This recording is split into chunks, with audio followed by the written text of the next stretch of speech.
সুপ্রিয় দর্শক আসসালামু আলাইকুম। বাংলাদেশ পুলিশ ইন্সপেক্টরে অনলাইন আবেদন সংক্রান্ত একটি গুরুত্বপূর্ণ ভিডিওতে আপনাদেরকে অভিনন্দন জানাচ্ছি।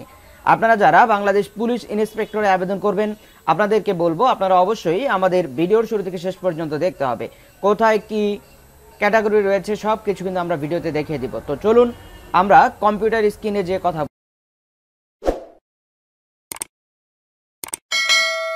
বলি। তো আমরা চলে এলাম কম্পিউটার স্ক্রিন। আমরা গুগল ক্রোম চালু করব। গুগল ক্রোম দিয়ে আমরা যেহেতু কাজ করি, গুগল ক্রোমে আসার পরে আপনি লিখবেন হচ্ছে police.teletalk.com.bd অ্যাপ্লাই। তো আবেদন লিঙ্কটি আমাদের ডিসক্রিপশনে দেওয়া থাকবে, আপনারা সেখান থেকেও নিতে পারবেন। আমরা লিখব হচ্ছে police.teletalk.com.bd। এখানে চলে আসার পরে আমাদেরকে এই ওয়েবসাইটটি বাংলাদেশ পুলিশ টেলিটক এটি সাজেস্ট করবে। আমরা এখান থেকে চলে যাব ওয়েবসাইটে যাওয়ার পরে এখানে আপনারা দেখতে পাচ্ছেন যে ট্রেন রিকোয়ার কনস্টেবল, নিচে আছে cadet sub inspector of police. এইখানে আমরা ক্লিক করে দেব। এখানে ক্লিক করার পরে আমাদেরকে নেক্সট অপশনে নিয়ে যাবে। এখানে আসার পর আমরা প্রথমে দেখতে পাচ্ছি যে circular of SI basic instruction, তারপর হচ্ছে how to submit application form correctly, তারপর হচ্ছে অ্যাপ্লিকেশন ফর্ম। আমরা চলে যাব অ্যাপ্লিকেশন ফর্মে ক্লিক করার সাথে সাথে আমাদেরকে পুলিশ যে ওয়েবসাইট ফর্ম সেখানে নিয়ে যাবে। সেখান থেকে আমরা আমাদেরকে এই নেম অফ দ্য পোস্ট, এখানে পোস্টটা সিলেক্ট করতে হবে। পোস্ট একটি দেওয়া থাকে, কনস্টেবল হলে কনস্টেবল আর হচ্ছে ইন্সপেক্টর হলে ইন্সপেক্টর। তো আমরা এখান থেকে যেটি দেখব, দুইটাও থাকতে পারে, তিনটাও থাকতে পারে, একই সাথে অনেকগুলো সার্কুলার হতে পারে। তো সেক্ষেত্রে আপনার যেই পদে আপনি আবেদন করবেন সেটি আপনি সিলেক্ট করে নেবেন। সিলেক্ট করে নেওয়ার পরে এখান থেকে জাস্ট নেক্সট অপশনে ক্লিক করতে হবে। নেক্সট অপশনে ক্লিক করার পর এখান থেকে পুরো ফর্মটি আপনাকে পূরণ করতে হবে। তো আমরা এখান থেকে তথ্যগুলো ধীরে ধীরে পূরণ করে আপনাদেরকে দেখাচ্ছি। তো আমরা প্রথমে অ্যাপ্লিক্যান্টস নেম দিতে হবে। আমরা অ্যাপ্লিক্যান্টস নেমটি লিখে দেব। তো একটু আপনারা মাথায় রাখবেন, প্রত্যেকটা লেটারকে অবশ্যই বড় হাতের দিতে হবে। তো বলে রাখি, এটি হচ্ছে একটি ডেমো অ্যাকাউন্ট, জাস্ট আপনাদেরকে সিস্টেমটা বোঝানো যে আমরা এই আবেদনটি করছি। এটি কিন্তু আসলে কোনো নির্দিষ্ট কোনো তথ্য দিয়ে আমরা করছি না, মানে হচ্ছে যে কোনো একজন ব্যক্তির তথ্য দিয়ে করছি। এটি হচ্ছে ডেমো, জাস্ট দেখার জন্য। নাম দিব প্রথমে পিতার নাম, তারপর হচ্ছে মাতার নাম। পাশে কিন্তু পাশের বক্সে মাদার্স নেম ফাদার্স নেম সেগুলো লেখা আছে, সেই বরাবর আপনি তথ্যগুলো পূরণ করবেন। তারপর হচ্ছে ডেট অফ বার্থ আমরা এখান থেকে দিয়ে দিব। ডেট অফ বার্থগুলো দিয়ে দিব, আপনারা আপনাদের মতো করে লিখবেন। জেন্ডার সিলেক্ট করবেন এখান থেকে, তারপর হচ্ছে রিলিজিয়ন সিলেক্ট করবেন। কোনো অপশন যদি আপনি ভুলে বাদ রেখে যান সেক্ষেত্রে কিন্তু আবেদনটি সাবমিট হবে না। এজন্য আপনাকে করতে হবে কি, অবশ্যই এখান থেকে আপনার প্রত্যেকটা তথ্য পূরণ করে যেতে হবে। ব্লাড গ্রুপটা দিতে হবে, ব্লাড গ্রুপটা বাধ্যতামূলক। বিষয় হচ্ছে এখানে যে অপশনগুলো স্টার মার্ক করা আছে সেগুলো দেওয়া বাধ্যতামূলক। তবে এখানে আমি যেটুকু খেয়াল করলাম, ম্যাক্সিমাম অপশন, আর ম্যাক্সিমাম বলতে 99% হচ্ছে আপনার স্টার মার্ক করা। সেক্ষেত্রে আপনার প্রত্যেকটা অপশনই পূরণ করতে হবে। তারপর হচ্ছে ক্যাটাগরি, আপনি কোন ক্যাটাগরিতে আবেদন করবেন। চিলড্রেন অফ ফ্রিডম ফাইটার, তারপর হচ্ছে grand children of freedom fighter, অর্থাৎ মুক্তিযোদ্ধার সন্তান এবং মুক্তিযোদ্ধার যদি নাতি হন সেক্ষেত্রে আপনি এখানে অপশন ধরবেন। আর যদি না হন তাহলে জেনারেলে ধরে রাখবেন। জেনারেলে ধরে রাখার পর আপনার হাইট দিতে হবে 5 ফিট কত ইঞ্চি, 5 ফিট। আপনার যেটা উচ্চতা সেটা আপনি দিয়ে দেবেন। এখান থেকে ওয়েট দিতে হবে, তারপর হচ্ছে আপনাকে বার্থ রেজিস্ট্রেশন নাম্বার যদি থাকে ইয়েস দিবেন, আর যদি না থাকে তাহলে নো দিবেন। বার্থ রেজিস্ট্রেশন নাম্বার, তারপর হচ্ছে national ID card number, national ID কার্ডের নাম্বারটা এখান থেকে বসাতে হবে। আপনি ন্যাশনাল আইডি কার্ডের নাম্বারটা এখানে দিয়ে দিবেন। তো আমরা ন্যাশনাল আইডি কার্ডের নাম্বারটা বসিয়ে দিলাম। তারপর হচ্ছে ম্যারিটাল স্ট্যাটাস এখান থেকে দিতে হবে। এখানে ডিফল্টভাবে সিঙ্গেল ধরা আছে, সিঙ্গেল ধরা থাকবে। তারপর হচ্ছে আপনাকে দিতে হবে কেয়ার অফ, অর্থাৎ আপনার যে অভিভাবক আছে তার নাম দিতে পারেন কেয়ার অফ। আপনি আপনার যে অ্যাড্রেসটা আছে সেটা অ্যাড্রেসটা লিখে দেবেন। তারপরে হচ্ছে আপনার এখান থেকে ডিস্ট্রিক্ট সিলেক্ট করতে হবে।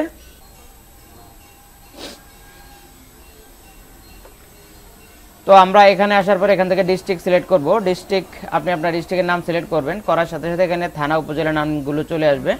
সেখান থেকে আপনি আপনার সদর থানা অথবা উপজেলা যেটা সেটা লিখে দেবেন। তারপর হচ্ছে পোস্ট অফিস লিখতে হবে। এরপর হচ্ছে আপনার পোস্ট কোড যেটা আপনি সেটা লিখে দেবেন। পোস্ট কোড যদি আপনি না পেয়ে থাকেন তাহলে অনলাইনে আপনার পোস্ট অফিসের নাম লিখে সার্চ করলে আপনি সেখান থেকে পোস্ট কোড পেয়ে যাবেন। তো তারপরে হচ্ছে আপনার প্রেজেন্ট অ্যাড্রেস এবং পার্মানেন্ট অ্যাড্রেস যদি সেম থাকে তাহলে আপনি এখান থেকে চেক মার্ক করে দিবেন। তাহলে আপনার এখান থেকে সকল তথ্যগুলো আপনার প্রেজেন্ট অ্যাড্রেস অনুযায়ী নিয়ে যাবে। আর যদি আপনার present address permanent address same না হয় তাহলে আপনি এখান থেকে পার্মানেন্ট অ্যাড্রেস পূরণ করার পর এখান থেকে কোনো চেক মার্ক করবেন না, না করে এখান থেকে সরাসরি লিখে দিবেন। আর যদি আপনি চেক মার্ক করে দেন তাহলে প্রেজেন্ট থেকে তথ্য নিয়ে আপনার পার্মানেন্ট ফুলফিল করে দেবে। তো এখান থেকে চেক মার্ক করে দেওয়ার পরে আপনি এখানে আর কোনো লেখার প্রয়োজন হবে না। তারপর হচ্ছে আপনার মোবাইল নাম্বারটি দিতে হবে। তো এখানে অনেকে দ্বিধাদ্বন্দ্বের মধ্যে পড়েন, মোবাইল নাম্বার তারপর হচ্ছে কনফার্ম মোবাইল নাম্বার, দুইটা নাম্বার কিন্তু সেম নাম্বার দিতে হবে। দুইটা নাম্বার যদি আলাদা আলাদা নাম্বার দিতে যান সেক্ষেত্রে কিন্তু নাম্বার গ্রহণ করবেন এবং আবেদনে সাবমিট হবে না। তো এই জিনিসটা মাথায় রেখে দুইটা নাম্বার, একই নাম্বার দুই জায়গায় দিতে হবে। প্রথম হচ্ছে আপনার নাম্বারটা দিবেন, তারপর হচ্ছে আপনার কনফার্মেশনের জন্য নাম্বারটি সেকেন্ডবার চাই। এটা প্রত্যেকটা আবেদনের সিস্টেম একই। তারপরে হচ্ছে আপনি এখান থেকে আপনার এসএসসির তথ্যগুলো দিয়ে দিবেন। আমরা এখান থেকে এসএসসির তথ্যগুলো বসিয়ে দিব। রোল নাম্বার এবং রেজিস্ট্রেশন নাম্বার দুইটাই দিতে হবে। তো আমরা এখান থেকে রোল এবং রেজিস্ট্রেশন দিয়ে দিব। তারপর হচ্ছে গ্রুপ এখান থেকে দিতে হবে, গ্রুপটা এখান থেকে সিলেক্ট করব।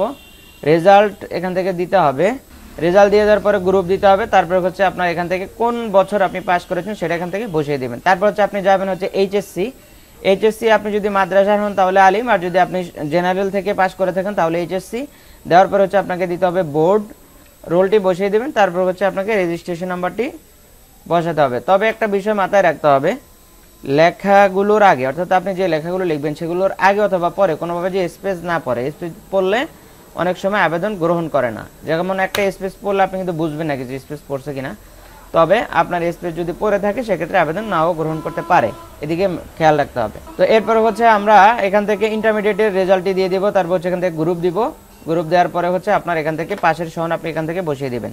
পাশের সন বসিয়ে দেওয়ার পরে আমরা চলে যাব গ্র্যাজুয়েশন লেভেলে। যাওয়ার পর এখান থেকে আপনি দিতে হবে, আপনি যে পাস করেছেন সেটা দিতে হবে। দেওয়ার পরে হচ্ছে এখান থেকে আপনার তথ্যগুলো সাবজেক্ট অথবা ডিগ্রি সেটা দিয়ে দিবেন। তো এখান থেকে ইউনিভার্সিটিটা সিলেক্ট করতে হবে। তারপর হচ্ছে রেজাল্ট সিলেক্ট করতে হবে, কত রেজাল্ট পেয়েছেন। এটা হচ্ছে ডিভিশন থাকতে পারে, তারপর হচ্ছে গ্রেডও থাকতে পারে।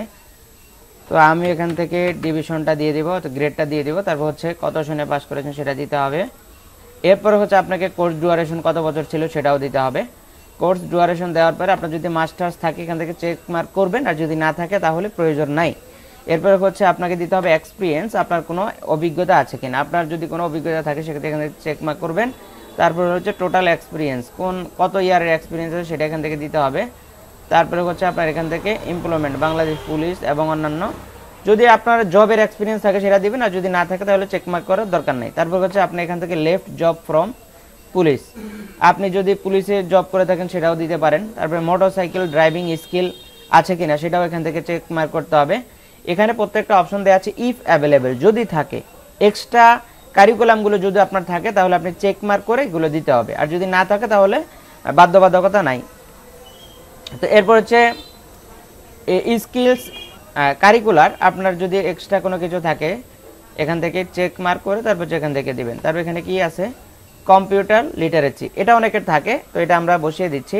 তো আমরা কম্পিউটার স্কিলটা এখান থেকে বসিয়ে দিলাম। তারপর হচ্ছে টার্মিনাল ক্যাশ, এটা যদি থাকে তাহলে দিবেন, এটাও ইফ অ্যাভেলেবেল লেখা আছে, যদি থাকে দিবেন, আর যদি না থাকে তাহলে প্রয়োজন নাই।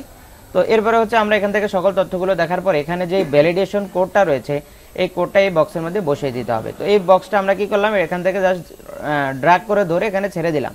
ছেড়ে দেওয়ার পর এখানে সকল তথ্য এবং লিঙ্ক সহ চলে আসছে, এবং সর্বশেষ কিন্তু আমাদের এই কোডটা রয়েছে। তো আমরা এখান থেকে কোডটা শুরু হয়েছে 7 থেকে 7 পর্যন্ত আমরা মাউসের ইনসারেশন পয়েন্ট রেখে বাকি আগের যা আছে সব কিছু ব্যাকস্পেস ক্লিক করে কেটে দিব। ব্যাকস্পেস ক্লিক করে কেটে দেওয়ার পরে জাস্ট আমরা এখান থেকে চেক মার্ক করব। চেক মার্ক করার পরে নেক্সট অপশনে ক্লিক করে দিব। নেক্সট অপশনে ক্লিক করার সাথে সাথে আমাদেরকে এই অপশনটি অর্থাৎ আপনি যে তথ্যগুলো পূরণ করেছেন সকল তথ্যগুলো এখান থেকে একত্রে দেখাবে। এই তথ্যগুলো একত্রে দেখানোর পর আপনারা এখান থেকে জাস্ট চুজ ফাইলে ক্লিক করবেন এবং ছবি এবং সিগনেচারটা এখান থেকে দিতে হবে। ছবি সিগনেচারটা এখান থেকে দিব, আমরা চুজ ফাইলে ক্লিক করব, যেখানে আপনার ছবিটা রয়েছে আপনি সেখান থেকে ছবিটা ক্লিক করবেন। ক্লিক করার পরে আপনার এখানে ছবিটা দিতে হবে। তো ছবিটা দেওয়ার পরে আপনার ছবির সাইজ যদি ঠিক থাকে তাহলে ডান দিকে আপনার ছবির প্রিভিউ দেখাবে। তারপর হচ্ছে সিগনেচারটা এখান থেকে দিতে হবে, আমরা সিগনেচারটা এখান থেকে দিয়ে দিব, তাহলে সিগনেচারের প্রিভিউ দেখাবে। এখানে দেওয়ার পর এখান থেকে চেক মার্ক করব। চেক মার্ক করার পর এখান থেকে জাস্ট সাবমিট দ্য অ্যাপ্লিকেশন অপশনে ক্লিক দিব। আপনার সকল তথ্য যদি সঠিক থাকে এবং উপরে দেয়া তথ্যগুলো যদি সঠিক থাকে তাহলে আপনার এই আবেদনটি সাবমিট হবে। সাবমিট হওয়ার পর আপনাকে এই ধরনের একটা তথ্য দেখাবে, অর্থাৎ আপনার ছবি এবং সিগনেচার সম্বলিত একটি পেপার এখানে দেখাবে। এটি হচ্ছে আপনার আবেদনের চূড়ান্ত পেপারস। এই পেপারসটিতে আমরা কি করব, জাস্ট ডাউনলোড দিস পেজ এই অপশনে ক্লিক দেব। ডাউনলোড দিস পেজ অপশনে ক্লিক দেওয়ার সাথে সাথে আপনাদেরকে ডাউনলোড অপশনে নিয়ে যাবে। তো এখানে আমাদের একটি অপশন চাচ্ছে কিপ অপশন। আপনি যদি এখান থেকে কিপ অপশনে ক্লিক দেন তাহলে এটি ডাউনলোড হবে, আর যদি না দেন তাহলে হবে না। সেক্ষেত্রে আমরা এখান থেকে কিপ অপশনটি ক্লিক করে দেব। ক্লিক করে দেওয়ার সাথে সাথে আমরা দেখতে পাচ্ছি এখানে ডান শব্দটি লেখা আসছে। ডান লেখা মানে হচ্ছে আমাদের আবেদনটি কমপ্লিট। তো এখান থেকে আমরা জাস্ট ক্লিক করে দেব। ক্লিক করে দিয়ে আমরা এখান থেকে আমাদের যে আবেদন ফর্মটি, সেই ফর্মটি এখানে দেখতে পাচ্ছি। তো এটি আপনারা প্রিন্ট করে আপনাদের সাথে সংরক্ষিত রাখবেন। আর হচ্ছে এখান থেকে তো আমাদের আবেদনের সর্বশেষ প্রক্রিয়া আমরা চলে আসলাম। তো এরপরে হচ্ছে আমাদের এখান থেকে দিতে হবে আপনার ইউজার আইডি ব্যবহার করে, আপনার যে ইউজার আইডিটি আছে সেটি ব্যবহার করে টাকা পেমেন্ট করতে হবে। আমাদের সঙ্গে কম্পিউটার প্রশিক্ষণের এই চ্যানেলটি সাবস্ক্রাইব করে আমাদের সঙ্গে কন্টিনিউ করছেন। আপনাদেরকে ভালোবাসা এবং অভিনন্দন জানিয়ে আজকের মতো পুলিশ ইন্সপেক্টর আবেদন এখানে শেষ করছি। আসসালামু আলাইকুম।